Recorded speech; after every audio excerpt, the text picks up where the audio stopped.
Programme হবে, এটা কি প্রশাসন জানে না? প্রশাসন যে আমাদেরকে সতর্ক করে যায়, তারা যদি কোনো আশঙ্কা করে তারা এইখানে 10 জন 20 জন 30 জন পুলিশ দিল না কেন? দিছে, দেখেন দেখেন তাকান, ক্যামেরাগুলো ঘুরান।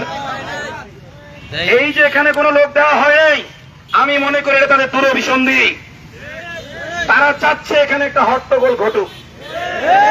আমি প্রশাসনকে স্পষ্টভাবে জানিয়ে দিতে চাই, জানিয়ে দিয়েছি, কিন্তু আপনাদের সবার সামনে আবার আরেকবার লাউডলি জানিয়ে দিতে চাই। সেটা হলো, তাদেরকে আমরা বলেছি বিশৃঙ্খলা দমনের দায়িত্ব আপনাদের, আপনারা আইন শৃঙ্খলা বাহিনী, আমরা নই, আমরা সাধারণ জনগণ। হ্যাঁ, আপনি যেহেতু বলতেছেন সহযোগিতা করতে, যে সহযোগিতা করার জন্য লাঠি নিয়ে আসছে, তাহলে এই লাঠির ব্যবহার যদি হয়, এটা প্রশাসনের অনুমতি ক্রমেই হচ্ছে, কারণ তারা বলেছে শৃঙ্খলা রক্ষা করতে। এখন যদি মুখে বলে না হয়, লাঠির প্রয়োজন হয় শৃঙ্খলা রক্ষার জন্য, ব্যবহার হবে। এর বিষয়ে কারো দ্বিমত আছে? কারো দ্বিমত আছে, চলে যান। পরে আবার বলতে পারবে না বিক্রমপুরী এখানে মব মারাইছে। মব মারানি উপদেষ্টাদের আমরা গুনি না। নাটক কম করো, কেউ জেনজি বলেছে, ওইটা আমরা শিখেছি ওদের কাছ থেকে। এখন আমরাও ওইটা বলি, ওই জেনজির ভাষাই বলি। মব মারানিদের আমরা 2 পয়সার দাম দেই না। মব মারানিরা তৌহিদি জনতা থেকে হাত গুটাই নিছে। তৌহিদি জনতা থেকে মব মারানিরা কি করছে? হাত গুটাই নিছে। এই জন্য মব মারানি উপদেষ্টাদের আমার পায়ের জুতার যে ধুলা, এইটুকু মূল্য আমি তাদের দেই না, যতদিন না তারা তওবা করবে। কারণ এই জুলাই আন্দোলনে তৌহিদি জনতার লাশের সংখ্যা ছিল 99টা, 2-1টা এদিক ওদিক হইতে পারে। 100টার মধ্যে 99টাই ছিল কি তৌহিদি জনতা। তৌহিদি জনতার লাশের উপরে সিংহাসন বানাইছে, বলে তৌহিদি জনতা থেকে হাত গুটে নিলাম। কেন? তসলিমা নাসরিনের বইয়ের বিরোধিতা কেন করলো? এই জন্য কি জুলাই আন্দোলন হয়েছে? যাই হোক, প্রসঙ্গ অন্যদিকে নিতে যাচ্ছি না। এজন্য সাবধান করে দেই, আমি শুধু কথা বলতেছি না, আমি প্রত্যেকটা চোখের দিকে তাকাচ্ছি। চোখের অভিব্যক্তি দেখে আমি বুঝতে পারি আলহামদুলিল্লাহ, এটুকু জ্ঞান যোগ্যতা আল্লাহ আমাকে দিয়েছে।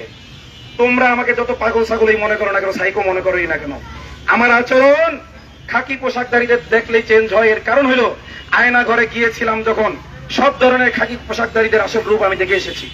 এখনো তাদের আচরণ পরিবর্তন হয় নাই। তাদের আচরণ পরিবর্তন হইলে আমরা এমনি সুস্থ হয়ে যাব। তাছাড়া যদি আমি সাইকোই হয়ে থাকি, আমার আয়না ঘরে হাসিনা নিয়ে সাইকো বানাইছে। এই ইন্টারিম গভর্নমেন্টের দায়িত্ব ছিল আমাকে চিকিৎসা দেওয়া। যদি তারা আমাকে আসলেই কি মনে করে, তারা বলে দেয়, নির্দেশনা দিয়ে দেয়, সাইকোর প্রোগ্রাম কভার করবেন না, মিডিয়াকে বলে দেয় এলো সাইকো, এর প্রোগ্রাম কভার করবেন না।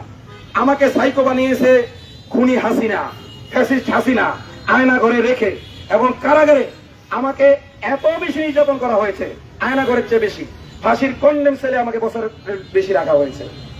তো এখন এই ইন্টারিম, যদি আমি তাদের বাসায় সাইকো হয়ে থাকি, যেহেতু হাসিনা বানাইছে, তোমরা জুলাই পরবর্তী সরকার, তোমার কি দায়িত্ব ছিল না আমাকে চিকিৎসা দেওয়া? তোমরা কি চিকিৎসা দিয়েছ? তাইলে আমি যদি সাইকো হয়ে যাই, দায়ভার তোমাদের, আমার না।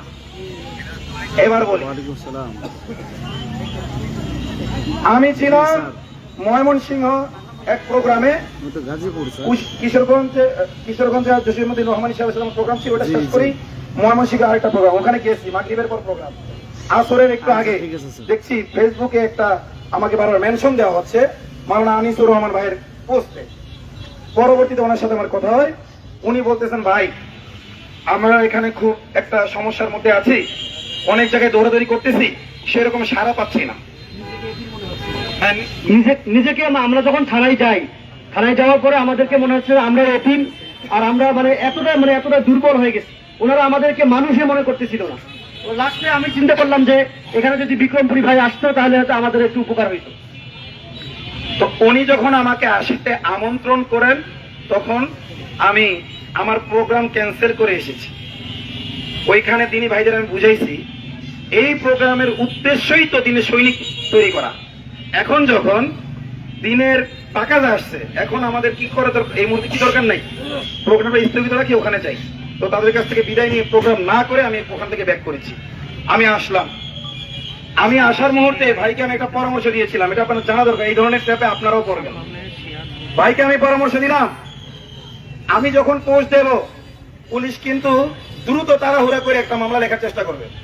যদি মামলা লেখে, আর না লেখলে তো লিখলই না, আপনি ওইখানে থাকবেন, আমি আসা পর্যন্ত এটাকে স্থগিত রাখবেন। আমি দেখবো এই চারটা পড়ছে মুসলিম হেজাবি মেয়েদেরকে নিয়ে যে মধু মধু রসমালাই রসমালাই, সে মুসলিম মেয়েদেরকে কি মনে করে?